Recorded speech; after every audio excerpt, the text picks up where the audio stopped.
paz de Jesus a todos. Eu sou o pastor Edinaldo Soares, sou pastor da Igreja Cristã Gileade de Limoeiro do Norte. Este é mais um dia que o Senhor nos preparou. Esse é mais um tempo muito especial. A Igreja Gileade tem a alegria, o prazer de poder hoje entrar em muitos lugares. São lares, são hospitais, são empresas, e nesse instante levar uma palavra de esperança, de alegria e paz. Quando Jesus fala sobre a paz que Ele nos oferece, Ele diz que a paz dele excede o meu entender.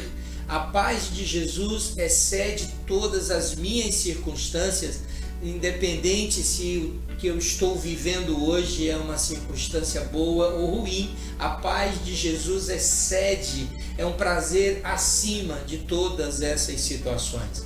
Ainda na palavra de Deus, no livro de Eclesiastes capítulo 3, ele diz que há um tempo para cada propósito debaixo do sol. E esse tempo é o agora, é o tempo de edificação, um tempo de crescimento através da palavra de Deus para a sua vida e para a sua família. Eu quero te fazer um convite muito especial. Venha nos conhecer pessoalmente, venha nos fazer uma visita. A Igreja Gileade em Limoeiro do Norte fica na rua Augusto Fidelis, número 2172, pertinho do Campo Florestal. E todo domingo nós temos 2 encontros. Um pela manhã, às 9 horas da manhã, começa às 9 da manhã, e um outro encontro à noite, que começa às 18 horas. Será um prazer, uma grande alegria receber você e a sua família. Vou deixar você na paz de Jesus, vou deixar você com mais uma programação preparada com muito carinho para você. Então aproveita, fica na paz de Jesus e na doce presença do Espírito Santo. Fica na paz.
Servo de todos os irmãos, que ele cresça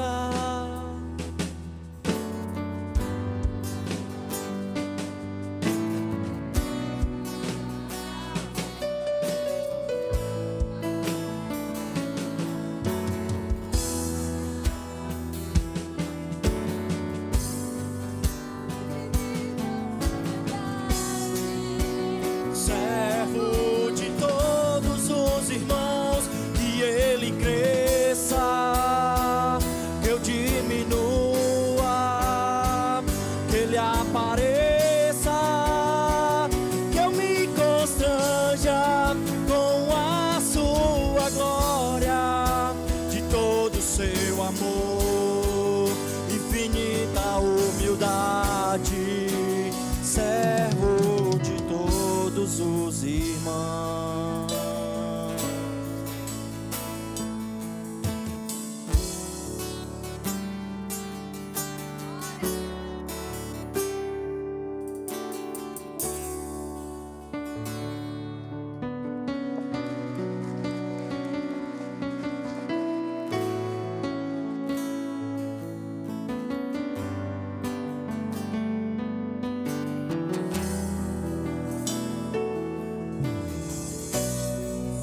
Estás aqui nesse lugar, teu perfume eu posso sentir.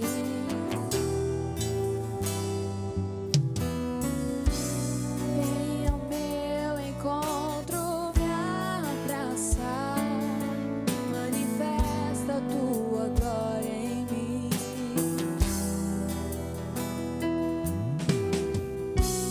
Sei que estás aqui nesse lugar, teu perfume eu posso sentir.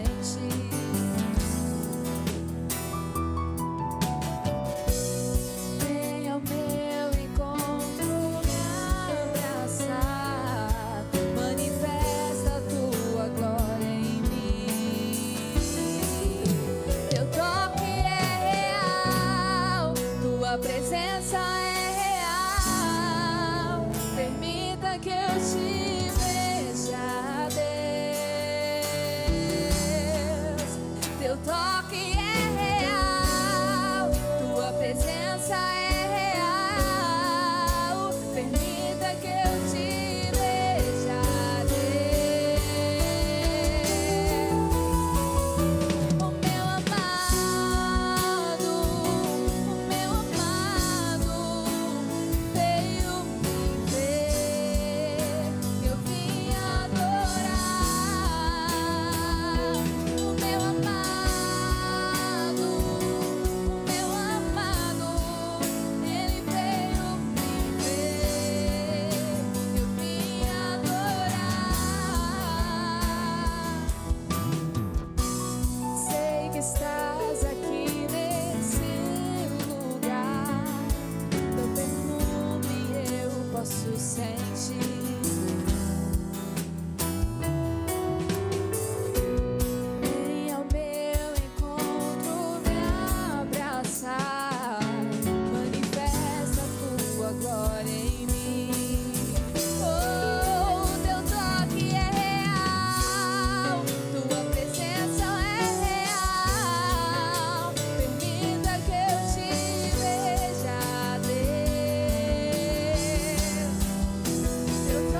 ti. Vem, ó Deus, vem, ó Deus, enche esse lugar.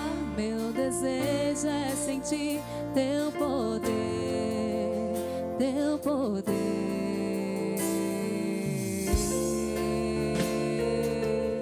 Que você possa sentir esse poder essa noite.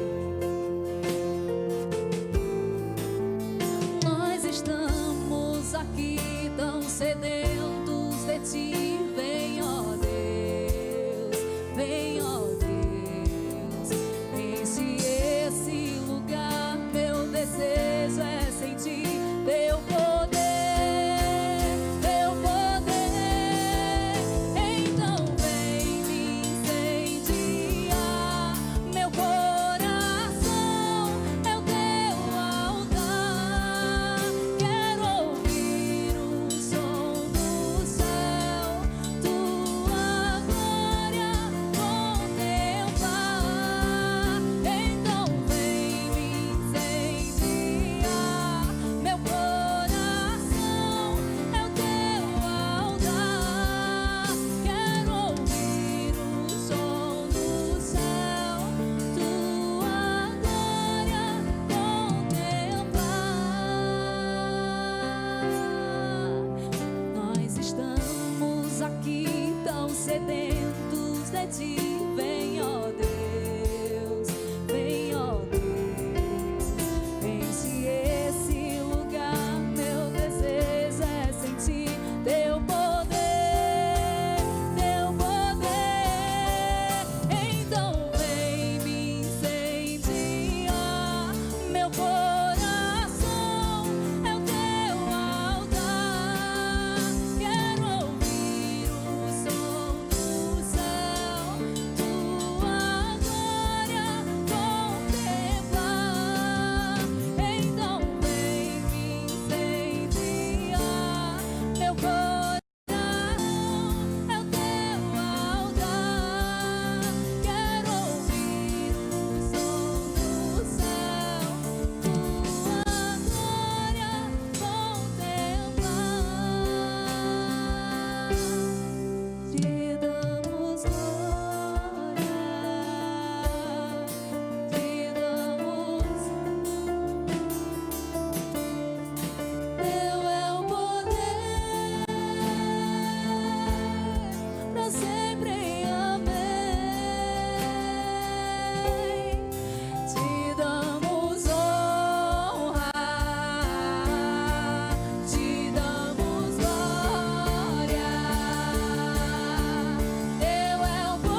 respeito, eu sei que só tens pensamentos de paz.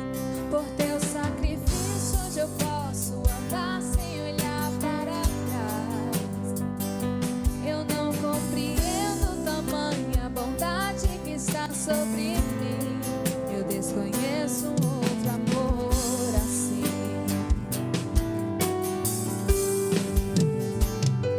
Que amor é esse? Graça incalculável.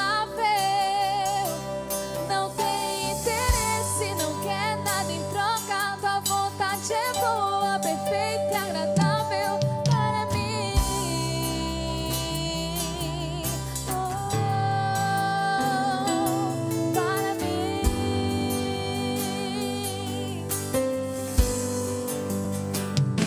Quero conhecer-te, ouvir teus segredos. Não importa o preço, eu me lanço inteiro. Sei que nos seus braços existe um espaço para mim.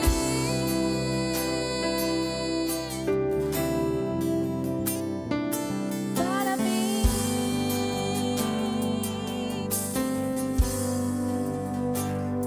Tu me dás a paz que excede todo entendimento humano. E quando eu planejo, me mostras que é bem melhor o teu plano. Com misericórdia me cobres, derramando graça em mim. Eu desconheço um outro amor assim.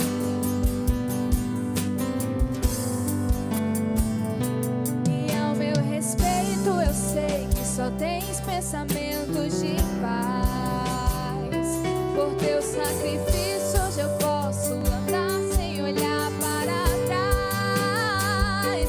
Eu não compreendo tamanha bondade que está sobre mim. Eu desconheço outro amor assim. Que amor é esse? Graça incalculável. Não tem interesse, não quer nada em troca.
Hebreus 12, versículo 25 diz assim: cuidado, não rejeitem aquele que fala.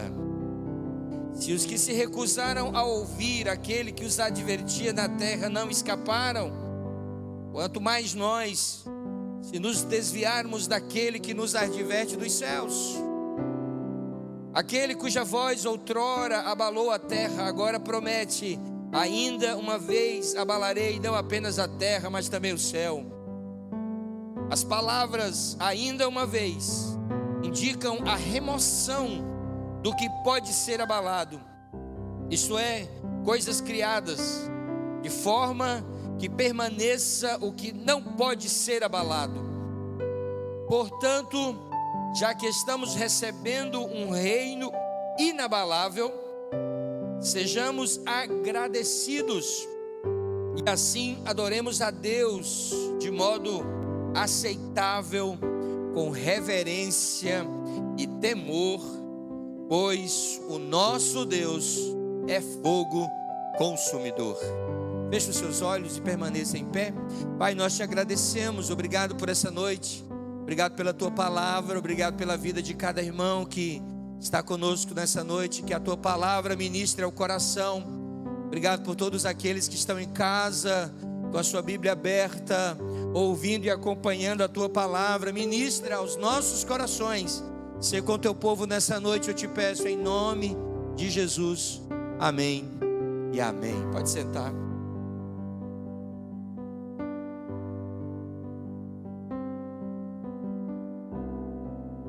Sei que você está aí perto de alguém. Escolhe alguém para você fazer uma pergunta, hein? É uma pergunta. A pergunta é assim: se Deus falar, você vai obedecer? Pergunta para ele aí. Se Deus falar, você vai obedecer? Vai? Se Deus falar, você vai obedecer? É isso aí. Alguém respondeu não? Não, né? Porque eu vou te dizer uma coisa, hein? Deus já está falando há um tempinho já. Deus já está falando. Falou através dos louvores. Você acha que Deus não falou através dos louvores? Falou demais. A presença do Espírito Santo já se faz presente no nosso meio. Deus já está movendo corações aí a todos. Bênção. Não apenas pelo relato da Sirlene, mas eu acompanho. O coração da gente sente a presença do Espírito Santo no meio da igreja, movendo o nosso coração, nos acendendo. O Espírito Santo vai acender, irmãos, como tochas, como quem acende tocha, sabe? Como quem acende uma tocha. Você só precisa fazer como fez Elias. Elias apenas clamou a Deus. Nós não produzimos fogo. Nós não produzimos fogo. Mas nós preparamos o ambiente. Preparamos a nossa vida para que Deus derrame fogo, para que o Espírito Santo seja derramado. Então você precisa estar com a sua tocha pronta, para que o Senhor então acenda essa tocha com fogo do Espírito Santo. Amém? Glória a Deus. Vamos em frente. Hebreus capítulo 12, nós estamos falando desde a semana passada sobre santificação. Mas eu queria agora, nesse momento da gente iniciar hoje, eu queria que você fizesse um pensamento aí, criasse aí uma imagem junto comigo. Você lembra que quando Jesus foi crucificado, você já leu a cena, né? Você já leu toda a narrativa da cena do Calvário. Jesus está crucificado, tudo mais.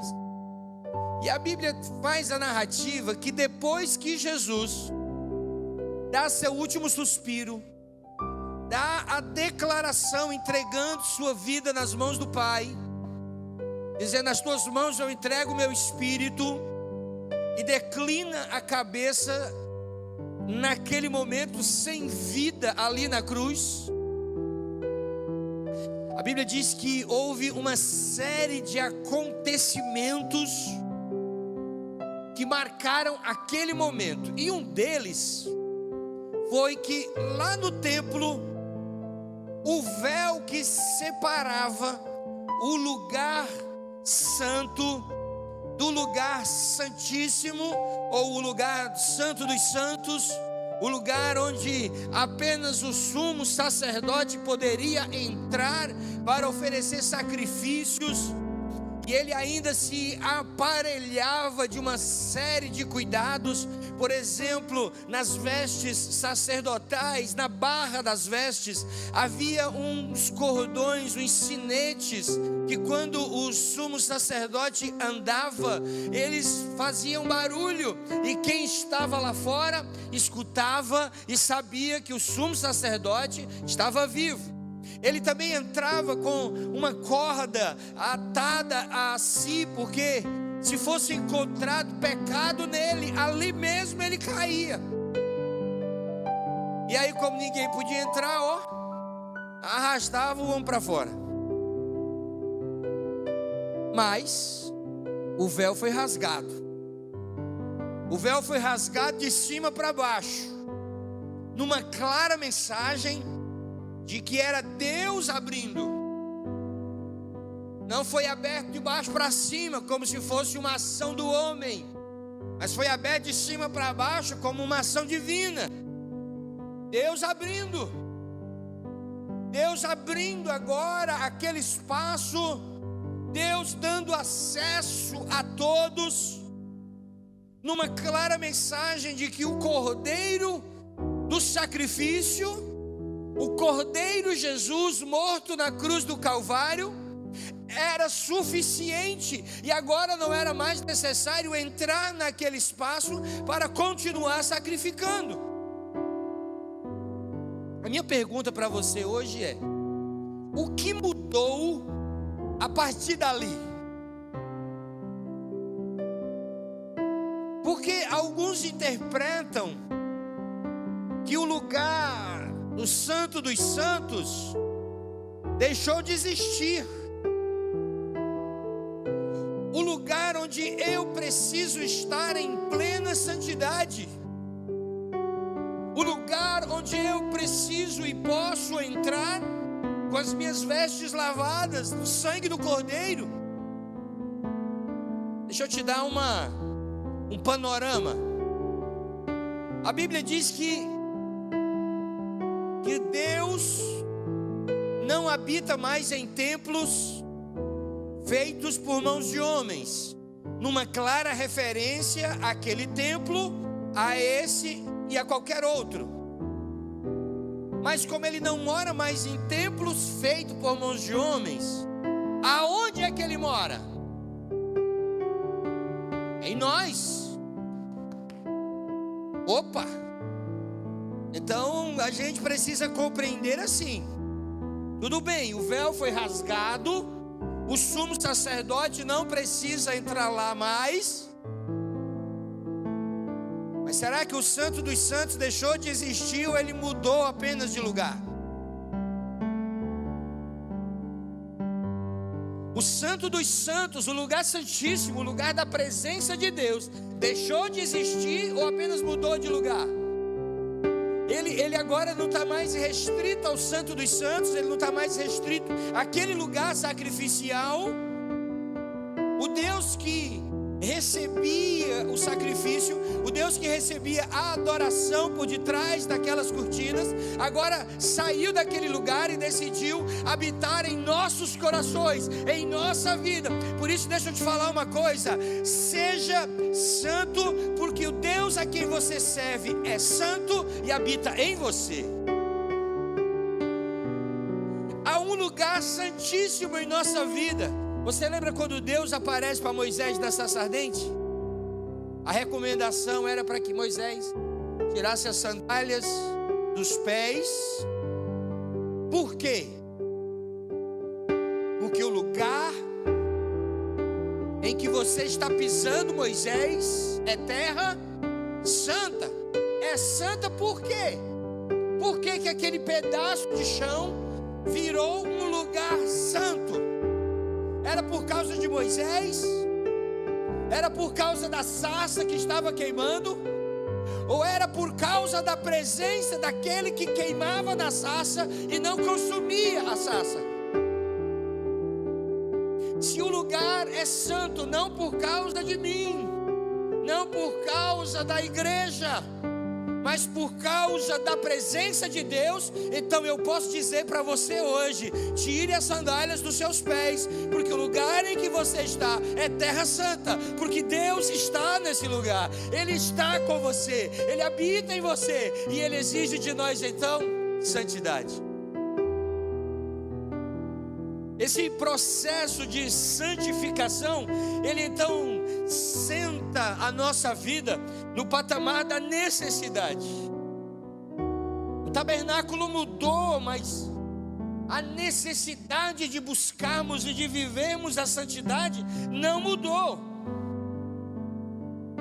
Entrar de qualquer jeito na presença de Deus é desrespeitar a santidade de Deus.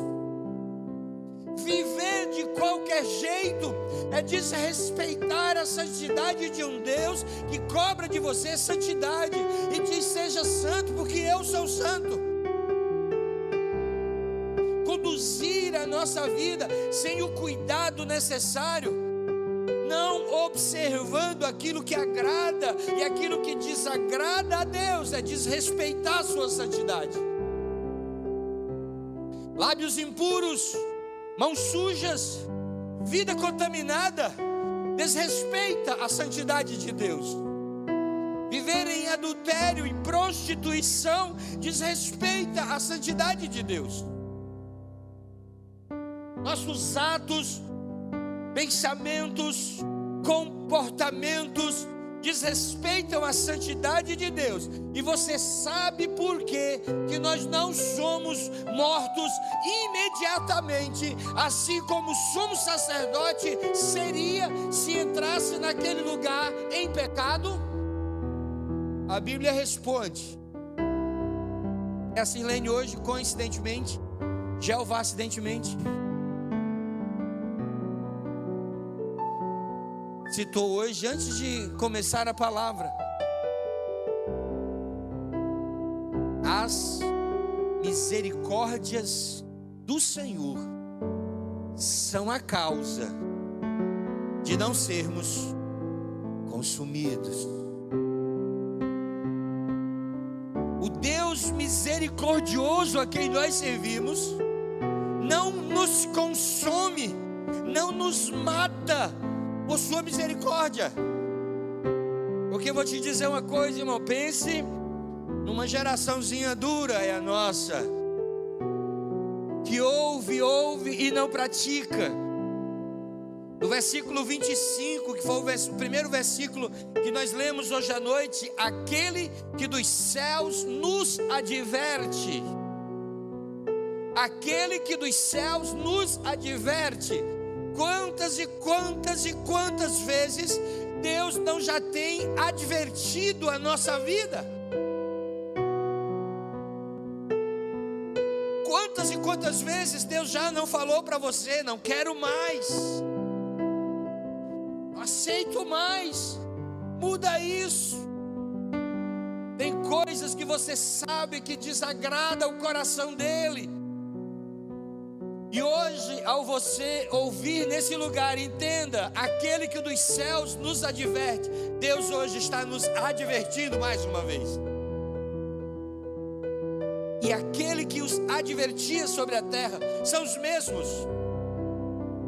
Por que eu estou falando isso? Porque você precisa entender que o mesmo Deus que habitava por detrás das cortinas do Santo dos Santos é o mesmo Deus que atua hoje no meio dessa igreja, no meio dessa geração. Ele não mudou. Os princípios dele não mudaram. O Deus de ontem é o Deus de hoje, e é o Deus de amanhã, e é o Deus que será de eternidade em eternidade. É Deus que não muda. Uma das características de Deus é a sua imutabilidade. Ele não é Deus de mudanças. Ele tem princípios. Ele não rege a ventos de costumes. Ele é regido pelos princípios. Ele não mudou, irmão. E a gente precisa abrir os nossos olhos e nos relacionar com Deus, olhando para a santidade de Deus. Ele é Deus zeloso. Ele é Deus zeloso. Ele é Deus que fala com a igreja. Ele é Deus que alerta a igreja. Ele é Deus que cuida da igreja. Mas Ele é Deus zeloso para com a vida da igreja. O mesmo Deus zeloso do passado é o mesmo Deus que zela pela igreja hoje, em nossos dias. É Deus sobre todo o tempo.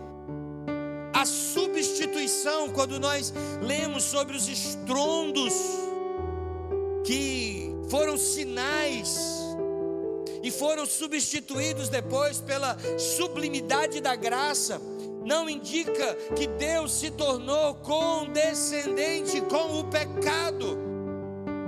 Ele continua Deus zeloso e não aceita. Você está entendendo? Você está me compreendendo? Esse tema, ele vem nos acompanhando já há algumas semanas. Entenda, irmãos, Deus está nos alertando, Deus está falando com a gente, Deus está nos advertindo dos céus. Aquele que advertiu lá no passado.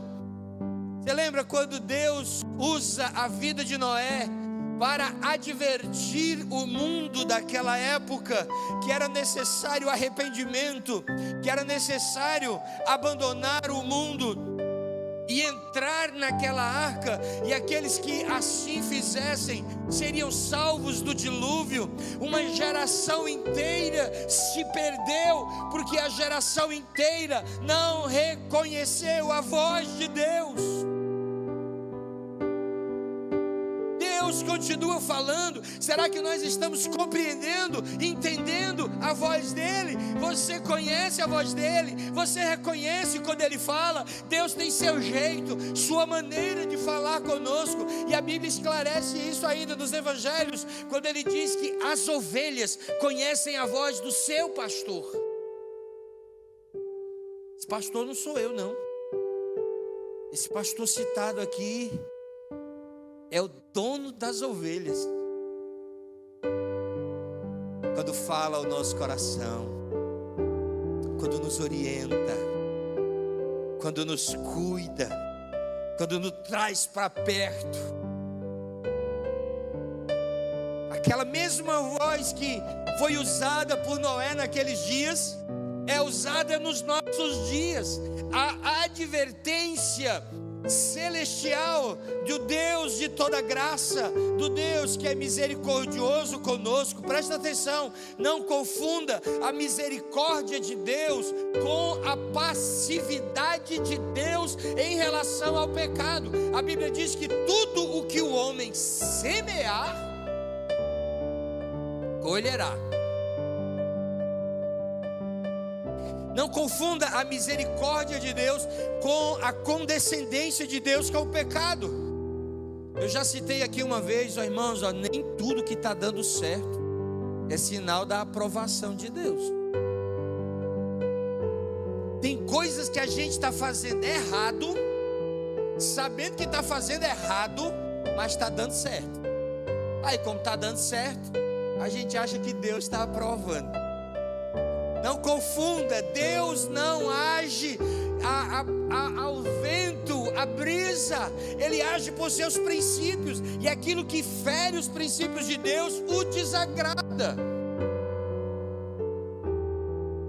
Deus não é condescendente com o pecado.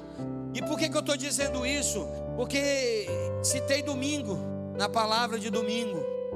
Não crie pecadinhos de estimação. Está na hora de você jogar fora eles. Está na hora de você limpar a sua vida, irmão. Sabe por quê? Porque eu creio. Talvez você pense diferente de mim, mas eu creio que nós estamos vivendo um tempo muito próximo da volta de Jesus. Nós estamos vivendo algo muito próximo.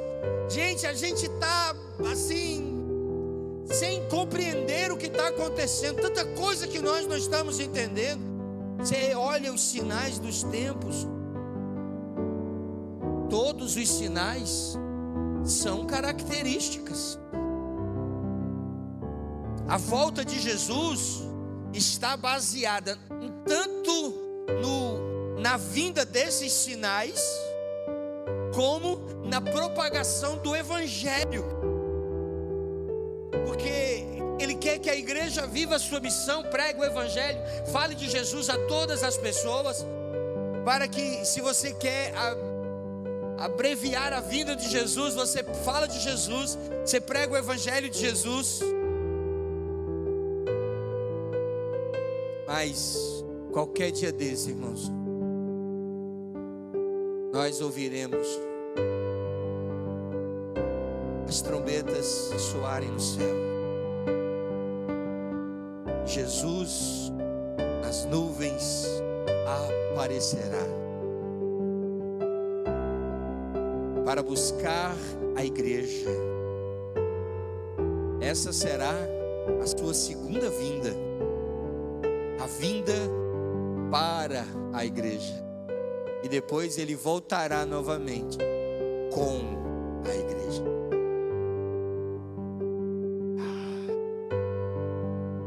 Você ouviu o toque da trombeta, irmãos? Ei, que privilégio. Prepara-te para te encontrar com o teu Salvador. Prepara-te para encontrar-te com o teu Salvador. O Deus que exige de nós santidade está perto de voltar para buscar a igreja. E Ele exige de nós que lavemos as nossas vestes do sangue dEle. Só o sangue de Jesus para nos purificar de toda imundície, de todo pecado. Precisamos compreender, irmãos, Deus não tolera pecado. Se Ele não tolera pecado, não é isso que eu quero para a minha vida. A igreja precisa se posicionar. Eu peço a você que você possa começar a tratar isso seriamente com Deus. Senhor, purifica a minha vida, limpa a minha vida, sê comigo, me ajuda. Comece a tratar seriamente todas as áreas de pecado na sua vida. Faz um concerto com você mesmo, um voto de concerto com a sua vida. Eu não vou viver mais desse jeito, eu vou procurar o concerto. O Deus de toda graça é o Deus que não aceita essa vida de pecado. E Ele, quando voltará para uma igreja santa, ataviada, uma igreja preparada, uma igreja que lavou as vestes, uma igreja que está esperando por Ele, uma igreja que abriu mão do mundo, dos prazeres do mundo, para viver a eternidade ao lado dEle. Pode parecer que você está perdendo aqui, mas na verdade você está ganhando lá. Aqui tudo parece que tem hora que parece que a gente está perdendo quando a gente diz não para muita coisa. Eu não quero assim, não vou fazer assim. Parece que a gente está perdendo, mas nós estamos entesourando tesouros nos céus, onde a traça, onde a ferrugem, onde o ladrão não pode roubar, está lá guardada e separada. Ô Vladimirzão, todas as vezes que você vai à presença dEle, entrega seu coração, entrega a sua vida, você está entesourando lá. Na verdade, há uma advertência celestial que nos convida a um tempo de seriedade e de responsabilidade. Temos muitas vezes brincado com a nossa vida espiritual, temos muitas vezes brincado com a espiritualidade, temos levado Deus a pagode, temos achado que Deus aceita tudo de qualquer jeito, e Ele é misericordioso e não vai me querer ver no inferno. Ele realmente não quer. Não é uma questão de querer dele, Ele não quer. tanto nos quer que enviou seu único filho, enviou Jesus para morrer por nós. O que tinha de mais precioso foi enviado para nós. Morreu na cruz do Calvário, entregou a vida, morreu a minha morte, para que eu pudesse viver a vida dele. Não é bênção? Por isso não é o que ele quer realmente para você, não. Mas somos responsáveis então por essa escolha.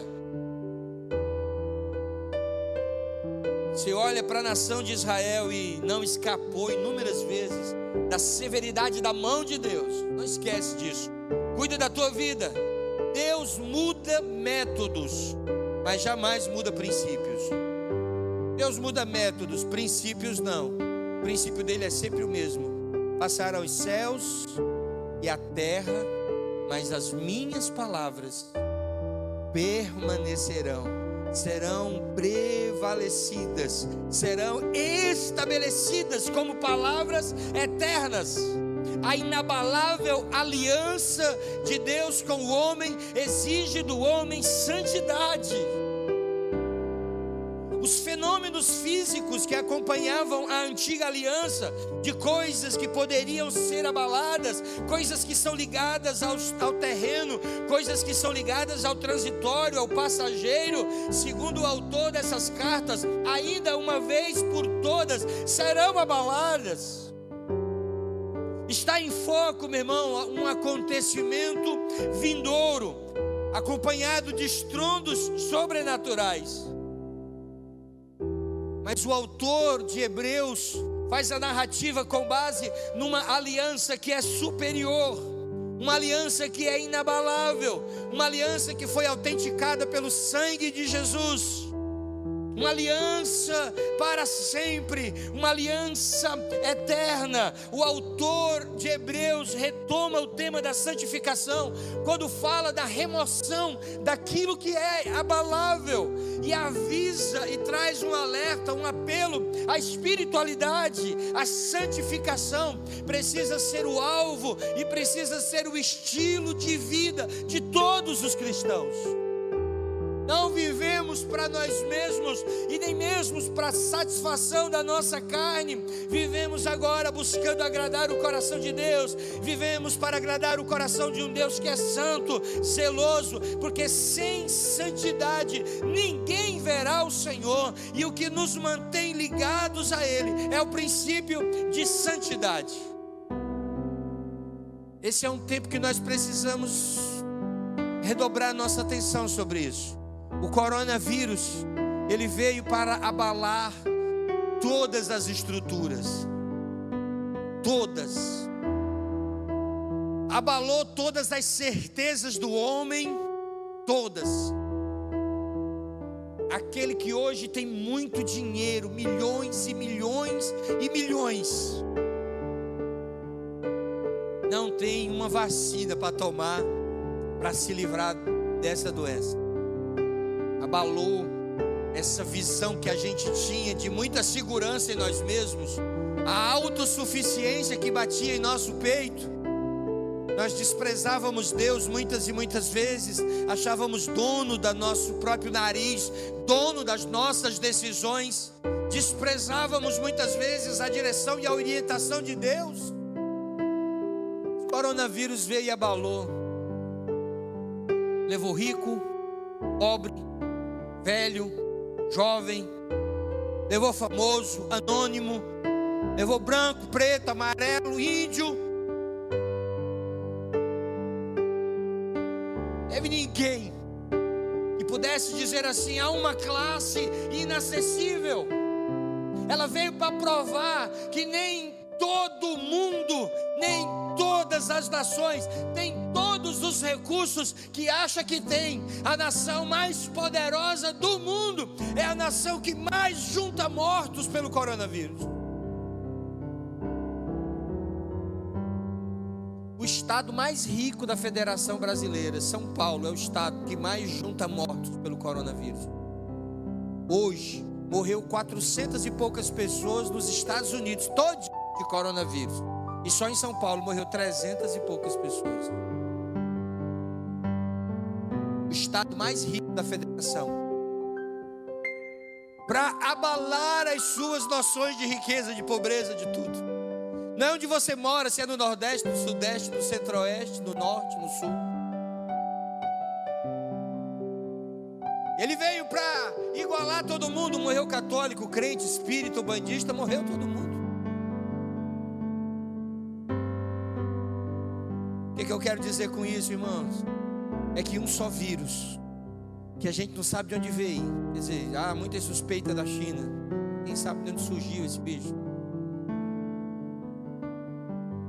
Que não tem vacina. Mas se você lavar as mãos com água e sabão e usar máscara, não pega. Ele oscila do poder destruidor para a simplicidade de se prevenir. Ele veio para mostrar, irmãos, que o homem não é nada, é pó, é poeira, que ele não tem o controle sobre absolutamente nada. O único inabalável em todo esse tempo é aquele que governa tudo. O único inabalável nesse tempo é aquele para quem todos recorrem quando todos os recursos se acabam. É quando dizemos assim: meu Deus, me ajuda. O que eu quero te chamar a atenção hoje para isso? É que há uma necessidade em nossa vida de compreender uma aliança que nós temos com Ele. Nós somos povo de Deus. Nós somos nação santa. Nós somos povo eleito. Nós somos um povo que tem uma aliança com o Senhor. Somos um povo aliançado nas promessas dEle. Somos o povo a quem o Senhor mandou passar e aspergir o sangue do Cordeiro nos umbrais da porta. Eu e você precisamos ter nos umbrais da nossa vida o sangue do Cordeiro aspergido, e aí sim estamos selados sobre uma nova aliança. Aí a nossa mente, a nossa perspectiva não está mais nessa terra. Irmãos, ao fecharmos os olhos aqui, abrimos os nossos olhos da glória do Senhor. O importante dessa vida é termos aliança eterna com o Senhor. E o autor aos Hebreus nos convida a uma santificação, para que as coisas que são abaladas sejam removidas de nossa vida. E esse é um aviso e um apelo importante na nossa espiritualidade. Jesus está dizendo, a santificação precisa ser seu alvo e seu estilo de vida. Esforcemo-nos para alcançar, para viver em paz. Esforcemo-nos para viver em santidade, sem a qual ninguém verá a Deus. Esforcemo-nos para vencermos o inimigo de nossas almas. Esforcemo-nos para permanecermos fiel até o fim. Quando você lê o livro de Apocalipse, ele passa várias e várias cartas, sempre dizendo: aquele que permanecer, aquele que for fiel até o fim, aquele que mantiver as suas vestes incorruptíveis, aqueles que se mantiverem afastados num processo de santificação, com os olhos fixados não naquilo que se vê. O convite para a igreja é começar a enxergar aquilo que os seus olhos não conseguem ver. Nosso desafio como igreja é enxergar o que os nossos olhos não veem. A Bíblia diz ainda em Hebreus capítulo 11 que Moisés caminhava firme como quem via o invisível. Desafio para você é começar a ver o que os olhos não enxergam. Começar a abrir os seus olhos espirituais, para começar a enxergar aquilo que os olhos físicos não conseguem ver. Tudo que você vê é transitório e é passageiro. Tudo que você olhar é transitório, é passageiro, mas o que você não consegue enxergar é eterno. O Senhor te convida a abrir os olhos e a fixar os olhos nele. Nesse tempo de santificação, quando você não consegue enxergar como, Deus convida você a enxergar o que você não está enxergando. Aquilo que hoje também, profeticamente, a Sirlene leu em 2 Crônicas capítulo 20. E nós pregamos domingo também em 2 Crônicas capítulo 13. Meu irmão, sabe que no que nós pregamos domingo à noite eu encerrei a palavra sem dizer isso, mas cheguei em casa, foi que eu me lembrei. A gente começa a ler o texto, e aí você lê aquela palavra, a palavra é boa demais. Deus falando, né, com o rei, avisando contra Senaqueribe. Aí no versículo, eu acho que no versículo 8 ele diz assim: com ele está o braço da carne, mas conosco está o braço do Senhor nosso Deus para nos livrar. No versículo 7, um versículo antes, ele diz que maior é aquele que está conosco do que o que está com eles. No versículo 5 ele diz: porque há um entre nós que é poderoso. Aí quando você lê toda aquela história de Ezequias e Senaqueribe em 2 Crônicas 13, eu acho 13, sabe o que a gente vê? É que depois de todas aquelas experiências de Ezequias, chega a hora que precisa vencer Senaqueribe, né? Sabe quantos anjos foram enviados para vencer todo o exército de Senaqueribe? E o texto diz: porque há um maior, há um mais poderoso, que os seus olhos não enxergam, mas que está com você todos os dias da sua vida.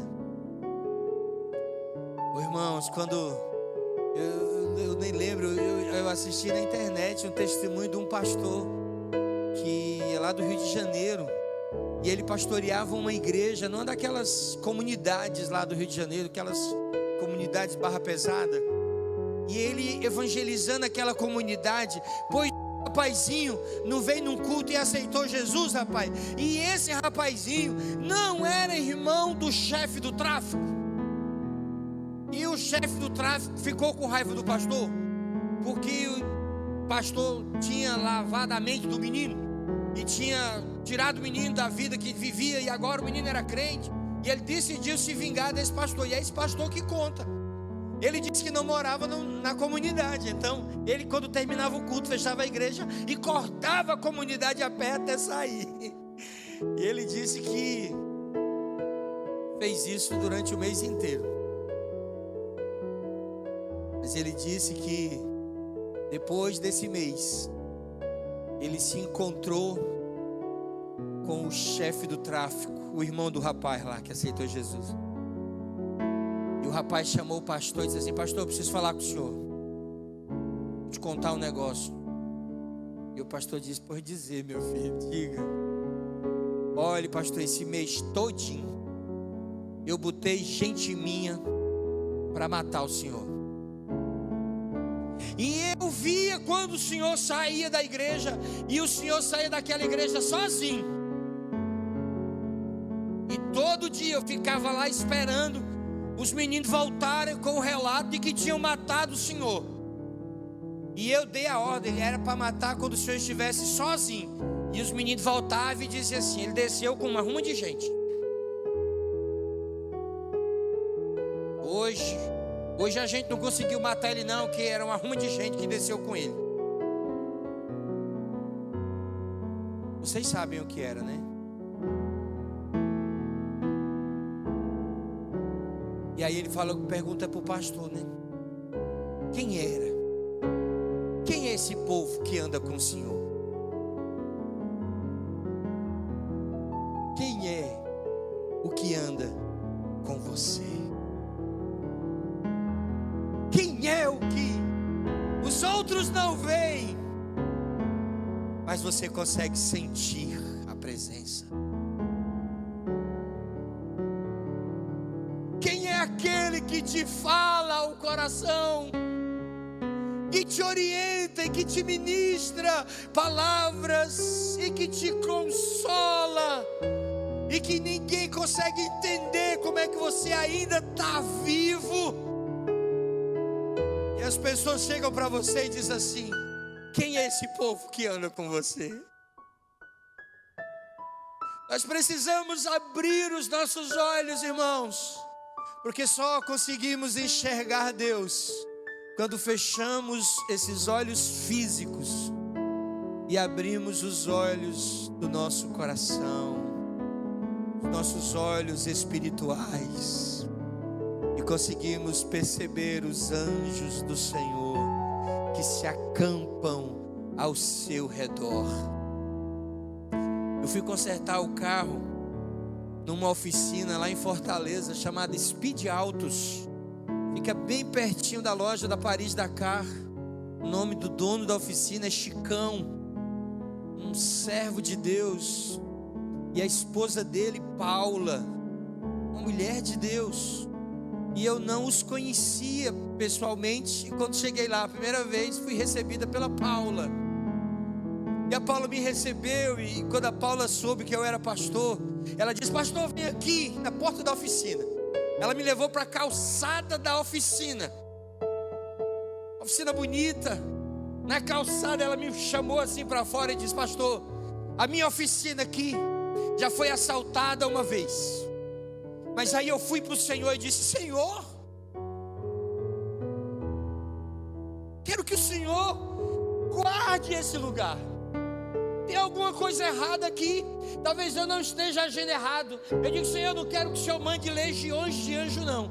Eu quero que o Senhor mande só um anjo para cá, para guardar a entrada dessa oficina. E ela disse: pastor, o senhor está vendo o anjo?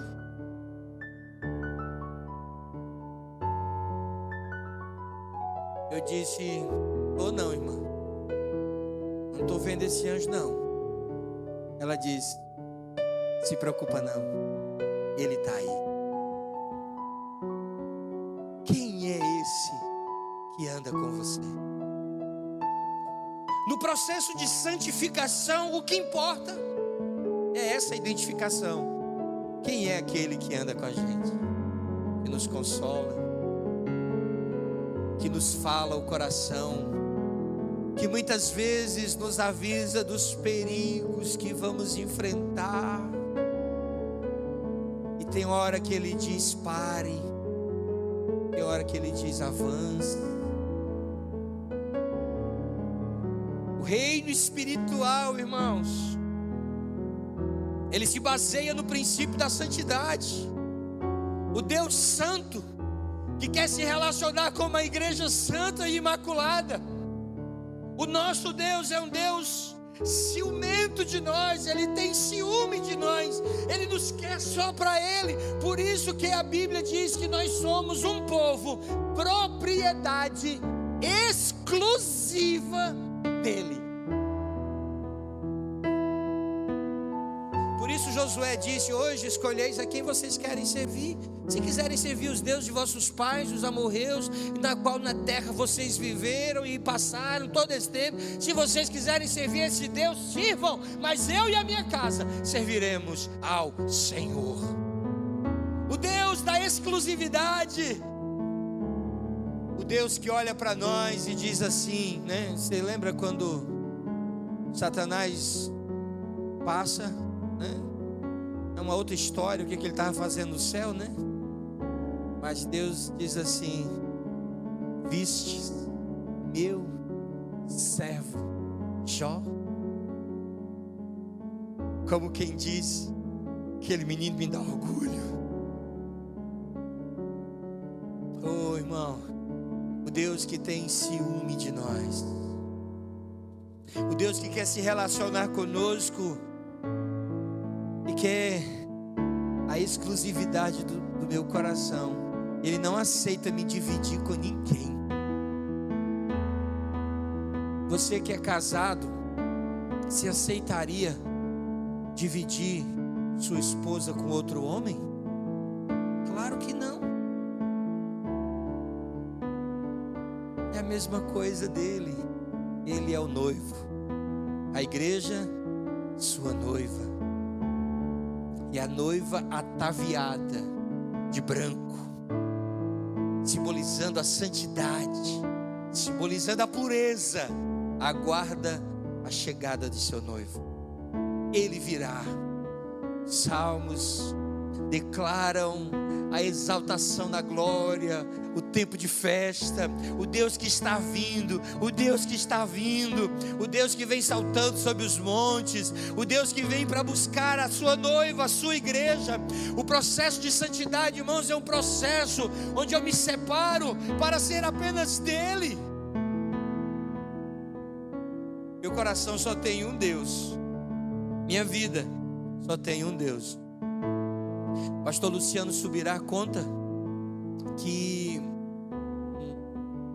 não sei o nome da pregação, mas ele conta que, eu não sei se no livro até que nada mais importe, não tem não. Ele conta a história de que um pai de santo, um cara da Umbanda, fez um voto aí com Satanás para mexer e violar um corpo que havia sido enterrado. E aí naqueles dias tinha falecido uma irmãzinha crente, sepultada naquele cemitério. E aí o cara chegou, falou com o coveiro, pagou para ter acesso ao corpo. E quando ele chegou lá para violar o corpo, o demônio disse para ele: não toque nesse corpo. Ele disse: mas eu paguei por esse corpo, eu paguei, eu tenho direito. Não toque nesse corpo. Ele disse: por quê? Eu não posso tocar nesse corpo, porque o homem lá de cima é quem guarda, é quem protege, é quem vela. E aí o próprio pastor Luciano completa dizendo que se Deus se preocupa em preservar o nosso corpo já sem vida, prestes a apodrecer, quanto mais não zela pela nossa vida agora, cheios de vida.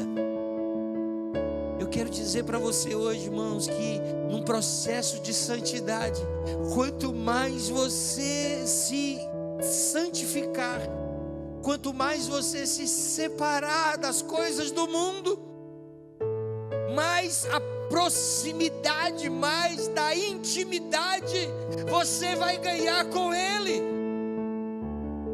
Ele nos chama para esse processo de separação do mundo. A palavra de Deus diz que aquele que se torna amigo do mundo torna-se inimigo de Deus. Ele não quer essa amizade. O nosso reino é um reino espiritual. Na carta aos Efésios, Paulo declara que Deus nos chamou para o louvor da sua glória. Ele declara a essencialidade daquilo que fomos chamados. Somos verdadeiros adoradores, e a palavra diz que o Pai está à procura de verdadeiros adoradores que adorem ao Pai em espírito e em verdade. O autor da carta aos Hebreus destaca todos esses aspectos da adoração: agradável, reverente, com santo temor. A santificação está no centro da vontade de Deus. Igreja Gileade, não podemos viver do jeito como a gente quer viver. Não dá mais para viver como se não tivéssemos conhecido o Deus Santo. Davi Sasser diz que em uma de suas músicas que nenhum lugar é o mesmo depois que Jesus passa por ele. Não podemos ser os mesmos depois de nos encontrar com ele. Zaqueu não foi o mesmo. Bartimeu não foi o mesmo. Os discípulos não foram o mesmo. Pedro chega a dizer: a quem nós iremos? Depois de te conhecer, para quem nós iremos?